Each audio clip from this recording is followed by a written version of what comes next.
Robert इथरली को अपने आप से, सब लोग इनको जब हीरो कहते तो वो अपने आप से ही नफरत करने लगते थे। उस सीढ़ी पर वो चढ़ जाता है और चढ़कर रोशनदान से भीतर देखता है तो अंदर उसे एक आदमी दिखाई देता है। जब कथावाचक उस व्यक्ति का नाम पूछता है तो वो कहता है कि क्लैड रॉबर्ट इथरली।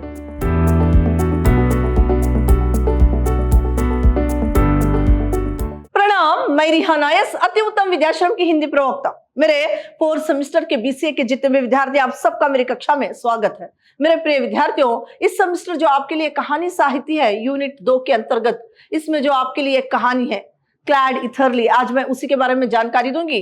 पहले हम इस कहानी के जो कहानीकार हैं गजानन माधव मुक्तिबोध जी, आज उनके बारे में संक्षिप्त में जानेंगे। गजानन माधव मुक्तिबोध, इनका जन्म 13 नवंबर 1917 ग्वालियर में इनका जो है जन्म हुआ था। इनकी जो प्रमुख रचनाएं हैं वो इस प्रकार है। चांद का मुंह टेढ़ा है, भूरी भूरी खाक और धूल सतह से उठता आदमी, विपात्र कमायनी, एक पुनर्विचार, भारत इतिहास और संस्कृति, ये सब इनकी लिखी हुई रचनाओं के नाम है। इनकी जो मृत्यु है 11 सितंबर 1964 में, यानी 11 सितंबर 1964 में इनकी जो है मृत्यु हुई थी। जो आपके लिए क्लैड इथरली है, इनका पूरा नाम जो है क्लैड रॉबर्ट इथरली था। इनका जन्म 2 अक्टूबर 1918 में हुआ था और मृत्यु जो है 11 जुलाई 1978 में, यानी 1978 में इनकी मृत्यु हुई थी। क्लैड इथरली द्वितीय विश्व युद्ध के जो है दौरान अमेरिकी वायु सेना के अधिकारी थे। वायु सेना के एक अधिकारी थे और जो इन्होंने स्टेट फ्लैश नामक मौसम संबंधी डोही विमान का संचालन किया था। फिर जिसमें हिरोशिमा पर परमाणु बमबारी में सहायता इन्होंने की थी।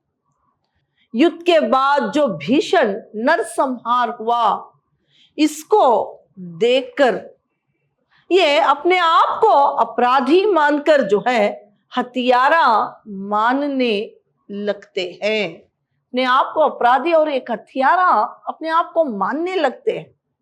जब सब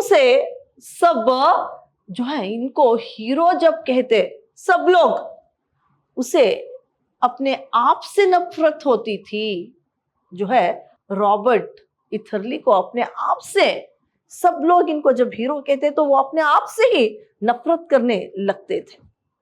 इथरली ने अपनी आत्मा की आवाज सुनकर अपराध स्वीकार कर लिया था। बिना किसी लाभ के छोटी मोटी चोरियां करने लगे थे ताकि उनको सजा मिले। और जो है यहाँ पर जाली चक काटे ताकि उनको सजा मिले। छोटी मोटी चोरी करना, जाली चक काटना, ये सब अपराध वो करना शुरू कर दिया था क्योंकि वो अपने आप से नफरत करते और वे जो है इन एक बुरे कामों से उनको सजा मिल जाए, ऐसे सोचकर ये किया करते थे।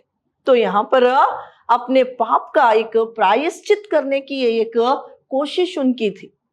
ऐसे लोगों को समाज जो है वो पागल मान लेता है। गजानन माधव मुक्तिबोध द्वारा रचित ये कहानी एक पायलट की मार्मिक दास्तान है। मार्मिक एक दास्तान जो है इस एक पायलट की है। यहाँ पर देखिए, कहानी की शुरुआत में एक अजीब और रहस्यमय दृश्य होता है। कहानी की शुरुआत में ही एक अजीब और एक रहस्यमय एक दृश्य दिखाते हैं। कहानी का कथावाचक सड़क पार करके एक बड़ी पीली इमारत के पास जो है पहुंचता है। एक पीली इमारत के पास सड़क पार करके पहुंचता है। फिर जो है यहाँ पर वहां उसे एक ऊंची सीढ़ी दिखाई देती है। उसे वहां जिज्ञासा जो है उसके मन में उत्पन्न होती है। उस सीढ़ी पर वो चढ़ जाता है और चढ़कर रोशनदान से भीतर देखता है तो अंदर उसे एक आदमी दिखाई देता है। उसे एक आदमी जो है अंदर दिखाई देता है, जिसकी तेज और गहरी आंखें चौंका देती हैं। वो नीचे उतर आता है। आगे चलकर उसे पता चलता है कि वो इमारत एक पागल खाना है, एक जो है मेंटल हॉस्पिटल है, एक पागल खाना है। ये बातें सुनकर उसके मन में उस व्यक्ति के बारे में जानने की एक जिज्ञासा जो है उत्पन्न हो जाती है। वो आदमी क्लैड रॉबर्ट इथरली थे। वो प्रसिद्ध पागल खाना था जहां इन्होंने झांक कर देखा था, और जिस व्यक्ति को इन्होंने देखा था वही जो है क्लैड इथरली थे।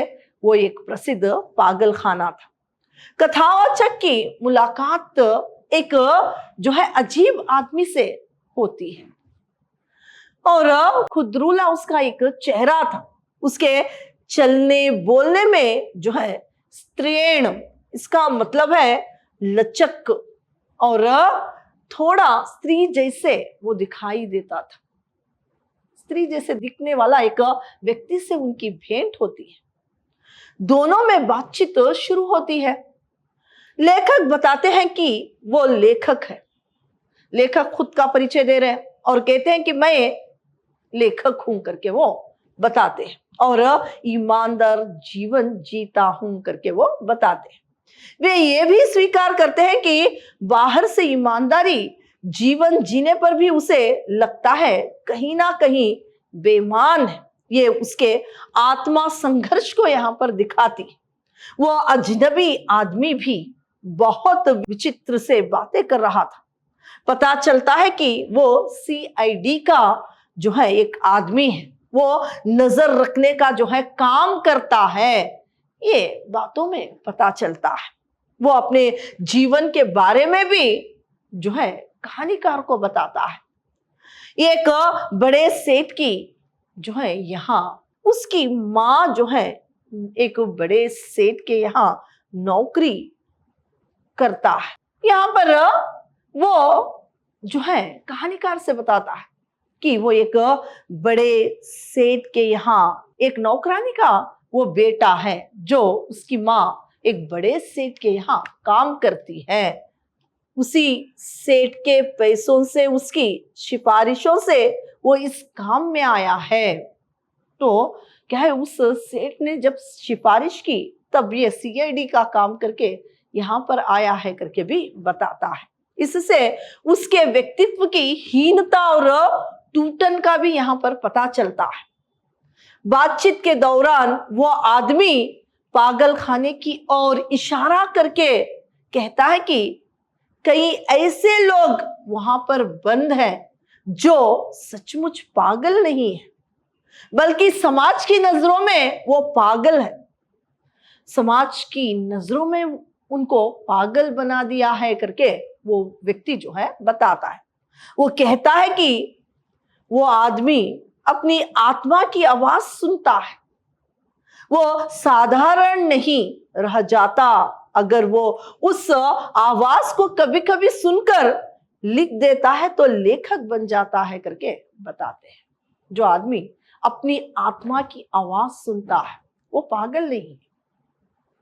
और यहां पर लेकिन अगर वो उसे बहुत गहराई से सुनता है और उसके अनुसार जीने लगता है तो समाज उसे पागल करार कर देती है करके बताता है। पुराने समय ऐसे लोग संत माने जाते थे, अब उन्हें पागल खाने में भेज दिया जाता है करके वो व्यक्ति कहानीकार को बताता है। जब कथावाचक उस व्यक्ति का नाम पूछता है तो वो कहता है कि क्लैड रॉबर्ट इथरली।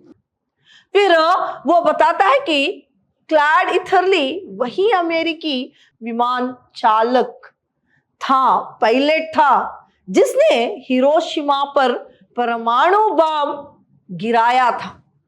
बम गिरने के बाद जब उसने वहां की तबाही देखी, वहां की बर्बादी देखी, उसने सोचा कि उसने बहुत बड़ा पाप किया है। दूसरी ओर सरकार ने उसे युद्धवीर भी जो है कहा और सम्मान भी दिया, लेकिन इथरली अपने आप को अपराधी मानने लगा था। वो सजा पाना चाहता था। उसने छोटे मोटे अपराध करने शुरू कर दिए, जैसे कि चोरी करना, जाली चेक जो है देना, ऐसे छोटे मोटे जो है एक पाप उसने करने लगे और ताकि उसे जेल हो जाए, पर हर बार उसे बचा लिया जाता। आखिर में उसे पागल कहकर पागल खाने में डाल दिया गया। कहानी का सबसे महत्वपूर्ण विचार यह है, क्लैड इथरली केवल एक व्यक्ति नहीं है, बल्कि वो जगी हुई अंतर आत्मा का जो है वो प्रतीक है। जगी हुई अंतर आत्मा का एक प्रतीक है। उसे अपने किए गए पाप का बोझ जो है सताने लगता है।